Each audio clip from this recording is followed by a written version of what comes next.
ലോകത്ത് തന്നെ ഏറ്റവും ടഫസ്റ്റ് ആയിട്ടൊരു എക്സാമാണ് IAS എക്സാം അല്ലെങ്കിൽ UPSC സിവിൽ സർവീസസ് എക്സാം. IASന് പഠിക്കുന്നത് തന്നെ വലിയൊരു കാര്യമാണ്. ഇനി IASന് പഠിപ്പിക്കുന്നത് അല്ലെങ്കിൽ പഠിപ്പിക്കുന്ന ആൾ IAS ഓഫീസർ ആവണം എന്നുള്ളൊരു നിർബന്ധമുണ്ടോ? ഒരുപാട് ആൾക്കാർക്ക് ഇങ്ങനെ ഒരു കാഴ്ചപ്പാടുണ്ടോ? എന്താണ് നിങ്ങളുടെ അഭിപ്രായം? ഈ അടുത്ത് കേരള ടീച്ചേഴ്സ് എലിജിബിലിറ്റി ടെസ്റ്റ് കേറ്ററ്റിന് വേണ്ടി വലിയ ചർച്ചകൾ നടക്കുന്നുണ്ട്. അതിൽ നടത്തിയ പത്രസമ്മേളനത്തിൽ ബഹുമാനപ്പെട്ട മന്ത്രി ശിവൻകുട്ടി പറഞ്ഞൊരു സ്റ്റേറ്റ്മെന്റ് ആണ്, ചിലപ്പോഴൊക്കെ ഈ IAS കിട്ടാത്തവരാണ് IAS കിട്ടുന്നതിന് വേണ്ടിയുള്ള ക്ലാസ് എടുക്കുന്നത്. അപ്പൊ അവർക്കെല്ലാം IAS കിട്ടുന്നുണ്ട്, ക്ലാസ് എടുക്കുന്നതിന് IAS കിട്ടുന്നില്ല. ഇല്ല, അങ്ങനെ അറിയില്ല. നിങ്ങളുടെ ഫ്രണ്ട്സ് അല്ല IASനെ പഠിപ്പിക്കാൻ പോകുന്നു. ഇത് എത്രയോ പേരുണ്ട് IAS, പക്ഷെ അവർക്ക് എഴുതിയതിനെ കിട്ടുന്നേ ഇല്ല. IASന് പഠിപ്പിക്കുന്ന ഒരുപാട് ടീച്ചേഴ്സ് ഉണ്ട്, ഇവരാരും IAS ഒന്നും അല്ലല്ലോ. ഇത് ശരിക്കും പറഞ്ഞാൽ വലിയൊരു ഡിബേറ്റ് തന്നെയാണ്. ഒരുപാട് ആൾക്കാർ ചോദിക്കുന്നൊരു ചോദ്യം തന്നെയാണ്, IASനൊക്കെ പഠിപ്പിക്കണമെങ്കിൽ IAS ആവണ്ടേ? ഇന്ന് നമുക്ക് ഈ ചോദ്യത്തിന് ഉത്തരം കണ്ടുപിടിക്കാം. ഒരു സിവിൽ സർവീസിനെ പഠിപ്പിക്കുന്ന ഒരു അധ്യാപകൻ എന്ന രീതിയിൽ എൻ്റെ വ്യൂ പോയിന്റ്സ് നിഷ്പക്ഷമായി ഞാനിതിൽ രേഖപ്പെടുത്താൻ ശ്രമിക്കാം. Welcome to IAS factors context and I am Arjun R. Shankar.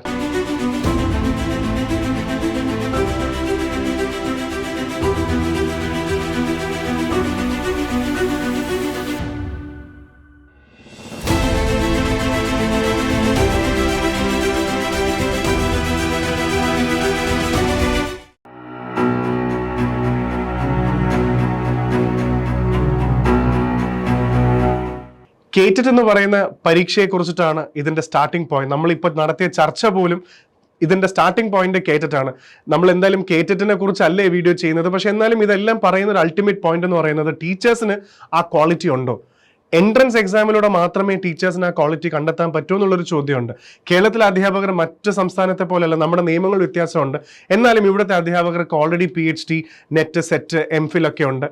So ഇതിനപ്പുറത്തേക്ക് ഒരു എൻട്രൻസ് എക്സാം പിന്നീട് എഴുതി മാത്രം ഞാൻ എൻ്റെ എലിജിബിലിറ്റി പ്രൂവ് ചെയ്യേണ്ട ആവശ്യമുണ്ടോ എന്നുള്ളത് വലിയൊരു ചോദ്യം തന്നെയാണ്.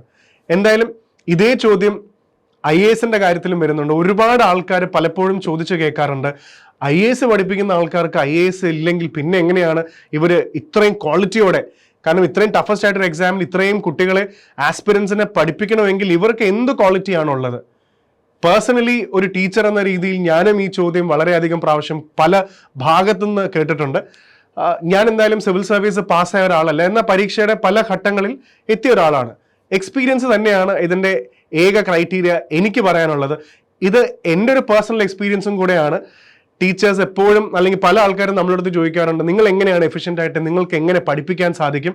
ഇത് പല എക്സ്പേർട്ട് ആയിട്ടുള്ള ആൾക്കാരോടുള്ള ഇത്രയും നാളത്തെ ഉള്ള കോൺവെർസേഷൻസിൻ്റെയും എല്ലാത്തിൻ്റെയും ഒരു സമ്മിങ് അപ്പാണ് ഇന്നത്തെ ഈ സെഷൻ എന്ന് പറയുന്നത്.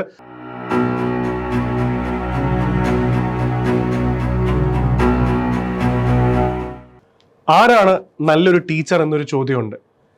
അത് ഓരോ പരീക്ഷ അനുസരിച്ച് ഡിപ്പെൻഡ് ചെയ്യുന്നുള്ളതാണ് എൻ്റെ ഉത്തരം.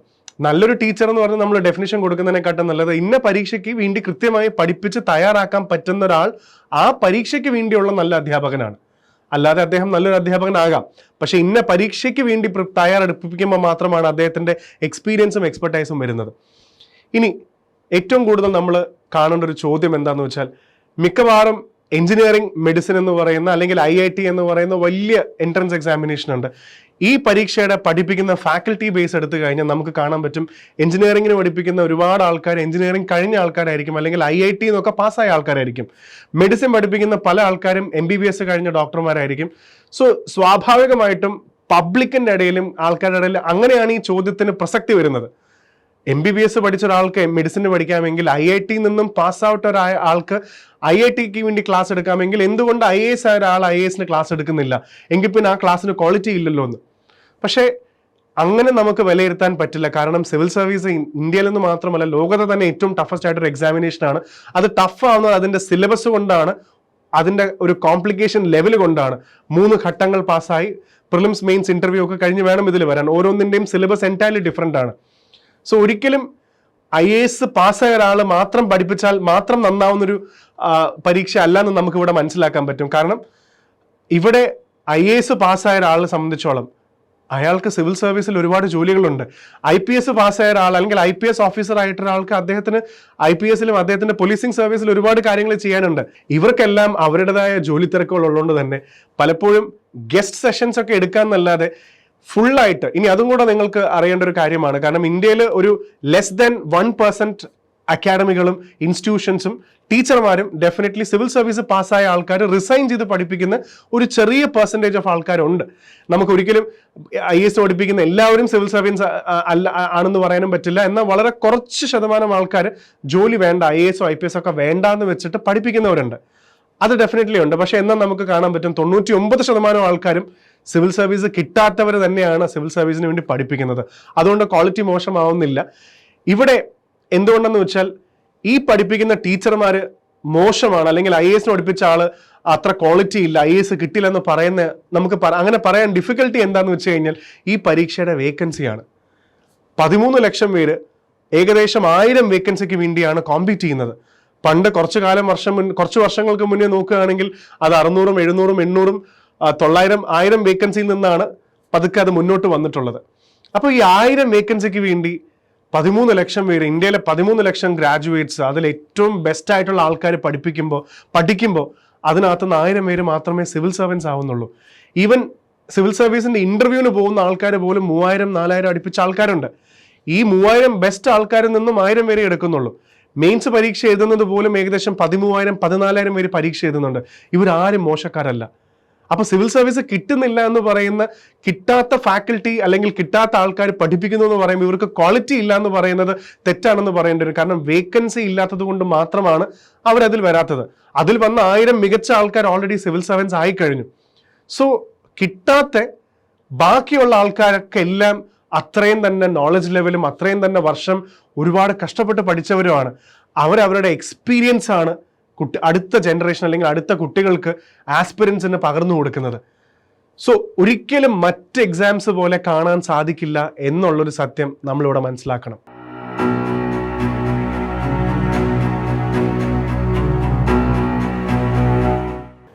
എക്സ്പീരിയൻസ് തന്നെയാണ് ഇവിടെ ഏറ്റവും വലുത്. അത് മറ്റൊരു പരീക്ഷ പോലെയല്ല. കാരണം ഇവിടെ ഓരോ ഘട്ടം പ്രിലിംസ്, മെയിൻസ്, ഇന്റർവ്യൂ എന്ന് പറയുന്ന ഈ ഓരോ ഘട്ടത്തിലും ഓരോ സ്ട്രാറ്റജികൾ വേണം. ഒരുപാട് ആൾക്കാർ, ഇപ്പോൾ ടീച്ചേഴ്സ് എന്ന് പറയുമ്പോൾ സക്സസ്ഫുൾ വെസസ് IAS ആയവരും ആവാത്തവരും തമ്മിലുള്ള പ്രധാന വ്യത്യാസം ഒരു ടീച്ചിങ് മെത്തഡോളജി അനുസരിച്ച് നമുക്ക് പറയാൻ പറ്റുമെങ്കിൽ, സക്സസ്ഫുൾ ആയ ആൾക്കാർക്ക് ഡെഫിനറ്റ്ലി ഒരു 1-2 അറ്റംപ്റ്റ് കൊണ്ട് അവർ IAS ആയി അല്ലെങ്കിൽ IPS ഓഫീസേഴ്സ് ഒക്കെ ആയി പോയിട്ടുണ്ടെങ്കിൽ ഇവർക്ക് ഇവരുടേതായ ശൈലിയുണ്ട്. ഇവരുടെ അതേ ശൈലി നമ്മൾ കാണാതെ മറ്റ് ലക്ഷക്കണക്കിന് ആസ്പിരൻസ് അതേ സ്റ്റൈല് കോപ്പി ചെയ്യാൻ നോക്കിക്കഴിഞ്ഞാൽ ഒരിക്കലും സക്സസ്ഫുൾ ആവില്ല. സോ ഇവര് സക്സസ്ഫുൾ ആയി, അവർക്ക് അവരുടേതായ ഒരു ശൈലിയുണ്ട്. പക്ഷെ നല്ലൊരു ടീച്ചർ എന്ന് പറയുന്ന, എക്സ്പീരിയൻസ് ഉള്ള സിവിൽ സർവീസ് ടീച്ചേഴ്സ് എന്ന് പറയുമ്പോൾ ആയിരക്കണക്കിന് സ്റ്റുഡൻസിനെ പഠിപ്പിച്ച് കഴിയുമ്പോൾ അവർക്കൊരു കാര്യം മനസ്സിലാവും.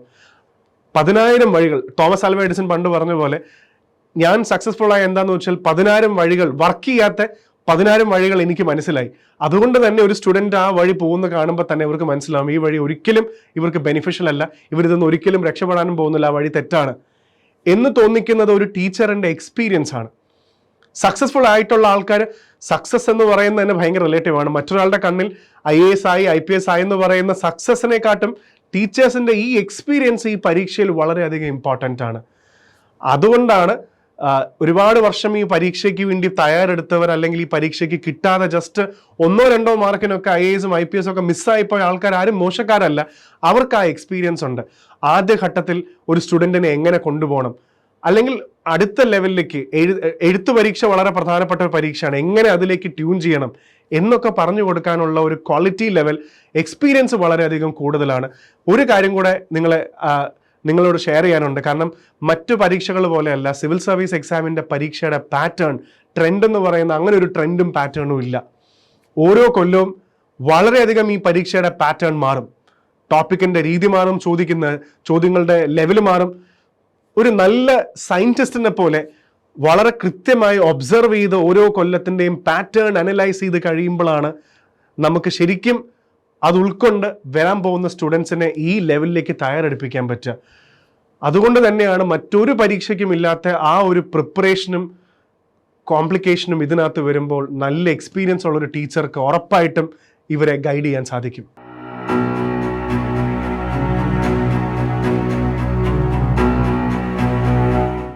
UPSCക്ക് വേണ്ടി പഠിപ്പിക്കുന്ന ഒരുപാട് അധ്യാപകരുണ്ട്, ഒരുപാട് പേരുണ്ട്. ഇന്ത്യയിൽ തന്നെ നോക്കുകയാണെങ്കിൽ ആയിരക്കണക്കിന് അധ്യാപകരുണ്ട് സിവിൽ സർവീസ് കിട്ടാതെ പോയ ആൾക്കാർ.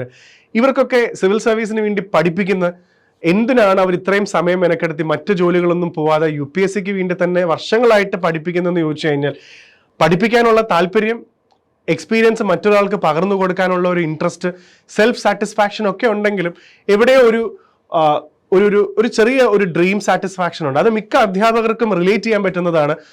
കാരണം പഠിപ്പിച്ചു, ഒരുപാട് വർഷങ്ങൾ എടുത്ത് നമ്മളൊരു ആഗ്രഹത്തിന്റെ പുറത്ത് ഇറങ്ങി തിരിച്ച് പഠിച്ച് ഒരുപാട് തോൽവികൾ ഏറ്റുവാങ്ങി, അല്ലെങ്കിൽ ലാസ്റ്റ് വരെ എത്തി നമുക്ക് കുറച്ച് മാർക്ക് കൊണ്ട് സിവിൽ സർവീസ് എത്താൻ പറ്റിയില്ല. പക്ഷേ അധ്യാപകരുടെ ഒരു എഫേർട്ട് കൊണ്ട് ഇനി വരാൻ പോകുന്ന കുറേ ആൾക്കാർക്ക് IAS IPS ഒക്കെ കിട്ടുന്ന കാണുമ്പോൾ ഉള്ളൊരു സാറ്റിസ്ഫാക്ഷൻ അത് എത്രത്തോളം പറഞ്ഞറിയിക്കാൻ പറ്റുന്ന അറിയില്ല. അതാണ് ശരിക്കും പറഞ്ഞാൽ ഒരു അധ്യാപകന്റെ UPSC പഠിപ്പിക്കുമ്പോൾ ഉള്ള പ്രധാനപ്പെട്ട ഹൈ അല്ലെങ്കിൽ ഒരു കിക്ക് എന്ന് പറയുന്നത്. നമ്മൾ ആഗ്രഹിച്ച ഒരു ജോലി അല്ലെങ്കിൽ നമ്മൾ ആഗ്രഹിച്ച ഒരു പദവി അത് നമുക്ക് കിട്ടിയില്ല, പക്ഷെ നമ്മുടെ എഫേർട്ട് കൊണ്ട് മറ്റൊരാൾ നേടിയെടുക്കുന്ന കാണുമ്പോൾ അത് വളരെയധികം സന്തോഷം തരുന്നൊരു കാഴ്ച തന്നെയാണ്. ഒരുപാട് ലൈഫിന്റെ ഘട്ടത്തിൽ പല ടൈപ്പ് എക്സ്പീരിയൻസിൽ പല അധ്യാപകരും പറഞ്ഞു കേട്ടിട്ടുണ്ട്. വളരെ വളരെ അടുത്തറിയുന്ന ഒരു അധ്യാപകൻ എന്നോട് ഷെയർ ചെയ്തൊരു വളരെ രസകരമായ ഒരു വാർത്തയാണ്. അദ്ദേഹം വളരെയധികം IPS ആഗ്രഹിച്ച് കിട്ടാതെ വന്ന അദ്ദേഹത്തിന്റെ സ്റ്റുഡന്റ് പിന്നീട് സർവീസ് കിട്ടി IPS ആയി അദ്ദേഹത്തിന്റെ യൂണിഫോമിൽ വന്ന് സെല്യൂട്ട് ചെയ്ത ഒരു രംഗം അദ്ദേഹം പറഞ്ഞിരുന്നു. നമ്മൾ സിനിമയിൽ കാണുമ്പോൾ ഇതൊക്കെ വളരെ രസകരമായി തോന്നുമെങ്കിലും അത് ശരിക്കും ഒരു അധ്യാപകന്റെ വലിയൊരു ഹൈ തന്നെയാണ്. സോ പലപ്പോഴും ക്വാളിറ്റിയോ എന്തോ ആയിക്കോട്ടെ, സിവിൽ സർവീസിന് വേണ്ടി ഒരുപാട് കഷ്ടപ്പെട്ട് എഫേർട്ട് എടുത്ത് പഠിപ്പിക്കുന്ന അധ്യാപകരുടെ ഒരു വലിയൊരു ഡ്രീമും കൂടെ ആണ് തനിക്ക് കിട്ടാത്ത കാര്യം തൻ്റെ സ്റ്റുഡൻറ്റിന് കിട്ടുമ്പോൾ അത് വലിയൊരു സക്സസ് ആണ്.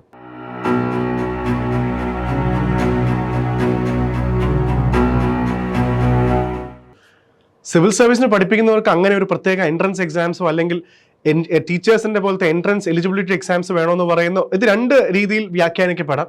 ഒരുപാട് ആൾക്കാർ പല സമയത്തും പറഞ്ഞിട്ടുണ്ട് സിവിൽ സർവീസിന് പഠിപ്പിക്കുന്ന ആൾക്കാർ ഇപ്പോൾ ഡെഫിനറ്റ്ലി നമ്മൾ നോക്കുകയാണെങ്കിൽ ഇതിൽ പഠിപ്പിക്കുന്ന മിക്ക ആൾക്കാരും സിവിൽ സർവീസിന്റെ ഇന്റർവ്യൂവിന് പോയിട്ടുള്ളവരോ ഒരുപാട് പ്രാവശ്യം മെയിൻസ് പരീക്ഷ എഴുതിയ ആൾക്കാരൊക്കെയാണ്.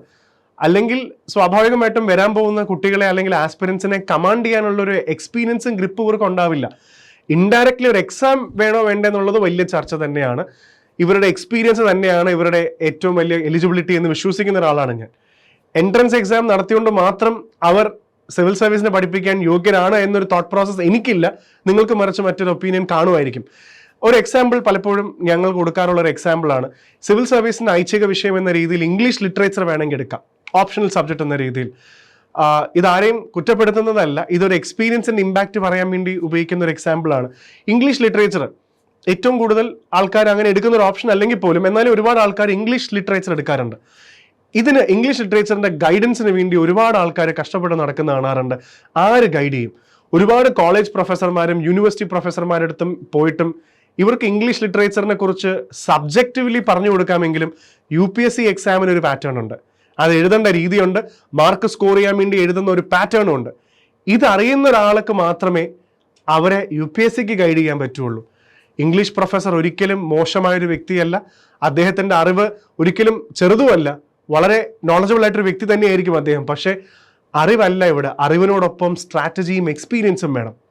അതുകൊണ്ട് തന്നെ പല കോളേജ് ലെക്ചറർമാർ, ഇപ്പോൾ ഹിസ്റ്ററി പ്രൊഫസർമാരായിട്ടുള്ള ആൾക്കാർക്ക് ഹിസ്റ്ററി ഓപ്ഷണൽ ഐച്ഛിക വിഷയം പഠിപ്പിക്കണമെന്ന് ഒരു നിർബന്ധമില്ല. കാരണം നമ്മളിവിടെ ഓപ്ഷനിലൊക്കെ 2 or 3 പേജിൽ ഉത്തരം എഴുതണം. യൂണിവേഴ്സിറ്റിയിലും കോളേജിലൊക്കെ നമ്മൾ 5, 6 പേജ് എഴുതുമ്പോൾ ഇവിടെ 1, 2, 3 ചെറിയ പേജുകളിൽ കൂടുതൽ കാര്യങ്ങൾ എഴുതണമെങ്കിൽ അതിനൊരു സ്ട്രാറ്റജി വേണം. എങ്ങനെ എഴുതിയാൽ മാർക്ക് കിട്ടും, UPSC മാർക്ക് അവാർഡ് ചെയ്യും എന്നറിയുന്ന പെർസ്പെക്റ്റീവും എക്സ്പീരിയൻസും ഉണ്ടെങ്കിൽ മാത്രമേ ഈ പരീക്ഷ ക്രാക്ക് ചെയ്യാൻ പറ്റുള്ളൂ. അതുകൊണ്ട് നമ്മൾ ഇങ്ങനത്തെ ഒരു എക്സ്പീരിയൻസ് വളരെയധികം നിൽക്കുന്ന ഒരു സാഹചര്യത്തിൽ ഇവരെല്ലാം എൻട്രൻസ് ക്ലിയർ ചെയ്തവരായിരിക്കണം, അല്ലെങ്കിൽ ഇന്ന എലിജിബിലിറ്റി ഉള്ളവർ മാത്രമേ ഇത് പഠിപ്പിക്കാൻ പാടുള്ളൂ എന്നൊന്നും പറയാൻ പറ്റില്ല. കാരണം ഇതിൻ്റെ സക്സസ് വേണമെങ്കിൽ ഈ ഫീൽഡ് നിൽക്കുന്ന ഒരാളെന്ന രീതിയിൽ എനിക്ക് തോന്നിയിട്ടുണ്ട്. നിങ്ങൾക്ക് മറ്റ് അഭിപ്രായങ്ങൾ നിങ്ങൾക്ക് രേഖപ്പെടുത്താം. എക്സ്പീരിയൻസും ക്വാളിറ്റി ഡെഫിനറ്റ്ലി വേണം. എക്സ്പീരിയൻസ് തന്നെയാണ് ഇതിൽ ഏറ്റവും ഇമ്പോർട്ടൻറ്റ്.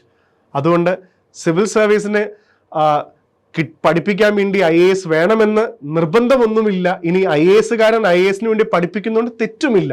അൾട്ടിമേറ്റ്ലി നമുക്ക് സ്റ്റുഡൻസിന് ഈ പരീക്ഷയുടെ പാറ്റേൺ അനുസരിച്ചുള്ള ഇൻഫർമേഷനാണ് പകർന്നു കൊടുക്കേണ്ടത്.